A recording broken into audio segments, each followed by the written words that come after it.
here to take stock, facilitate exchange, promote knowledge, strengthen partnership, explore innovative ideas, maximize synergies, influence inclusive policy, and leave no one behind. We gather here today at a moment of shared urgency and a shared vision to address this critical intersection of energy, displacement, and sustainability. Over 120 million people have been forcibly displaced due to conflict, violence, and disasters, including those triggered by climate-related hazards. And for these vulnerable populations, well, energy access, it's not a luxury, but it's actually a lifeline.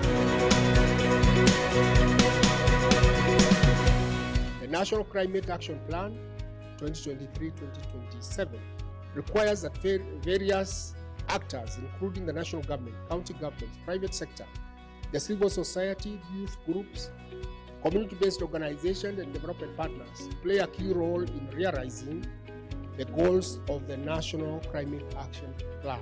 Therefore, this is an urgent call for development partners, private sector, to support the government of Kenya through Department for Refugee Services in promoting eco-friendly or green energy sources in the camps, at the same time promoting climate smart practices. Access to electricity and clean cooking fuels can make a difference between vulnerability and dignity. Access to clean energy is not a luxury. It's a fundamental human right. Energy is the key to ensuring safety, health, and dignity, particularly for refugees and displaced communities. I know this because I've lived it.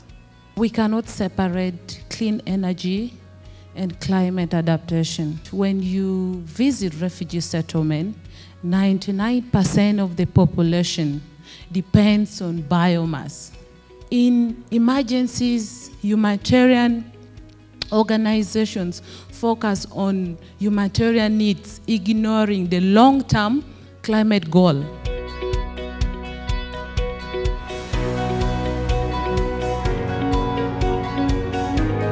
I think what I've seen is the problem around a lot of the procurement is you procure your health system, your education system, etc., and then you procure your energy system afterwards. They're not done as a combined procurement, and there's no thought of the energy when doing their initial procurement. That leads to huge problems, massively oversized energy systems, etc. We're talking about government playing a big role here, but when do we actually hand over or bring them in the picture as the owners of it? Because that has a lot to do with the way we share and the way we collect and the tools we use. We can have 10 great tools, but if it's only with us, that's not sustainable. When we are addressing this discussion, government has to be in the room and has to be informed and has to be involved in the conversation, whereby displacement settings, displaced people are a resource, not a burden.